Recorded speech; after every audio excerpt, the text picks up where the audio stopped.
je tiens aussi à signaler en matière de maîtrise de la masse salariale, parce que aussi ce qui intéresse les supporters, et justement pour qu'il n'y ait pas justement d'ambiguïté sur l'évolution de la masse salariale, nous ne sommes pas la plus grande masse salariale au niveau du championnat. Nous nous classons parmi les faibles masses salariales, au même titre que des clubs moyens qui ne disposent pas de moyens financiers, contrairement à ceux qui sont nantis, qui ont des soutiens à travers des sponsors ou à travers des entreprises publiques.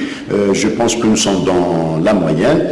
Par contre, nous entendons également ici et là que nous avons augmenté la masse salariale alors qu'il y a eu un effort fait pour réduire la masse salariale, ce qui est totalement faux. Quand vous réduisez la masse salariale et vous ne payez pas des joueurs, et après ces joueurs vont réclamer auprès de la Chambre de résolution des litiges ou bien auprès de la CRL de la FIFA et empoche la totalité du contrat, cela sous-entend que je ne vais pas évoquer le mot mauvaise gestion, mais c'est des dettes qui viennent doubler un peu les prévisions du club.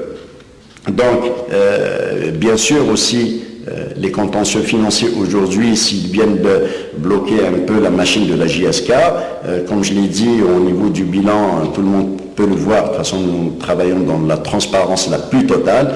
Tous les fournisseurs qui sont partenaires directs ou indirects réclament de l'argent, ils ont des bons de commande, ils ont des engagements avec le club. À titre d'exemple, juste l'OPOV, là où est domicilié le club JSK, réclame plus de 9 millions de dinars à la JSK depuis quelques années. Ils sont même partis en justice et risquent un peu de bloquer les comptes ou aller à l'exécution des décisions de justice. Moi, je me pose la question. À un certain moment, il y avait des rentrées des recettes avec des tarifs que tout le monde connaît.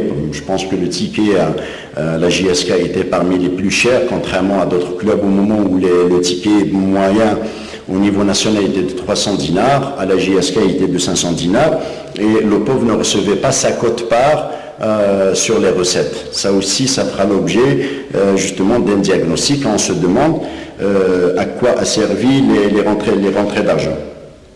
Donc, en matière d'audit, c'est vrai, à un certain moment, ça a soulevé un peu des questions. Pourquoi l'audit? Pourquoi aujourd'hui? Pourquoi sur 3 ans? Tout simplement, dans une bonne gestion, avant de passer à la prise de décision, il faut bien diagnostiquer une situation.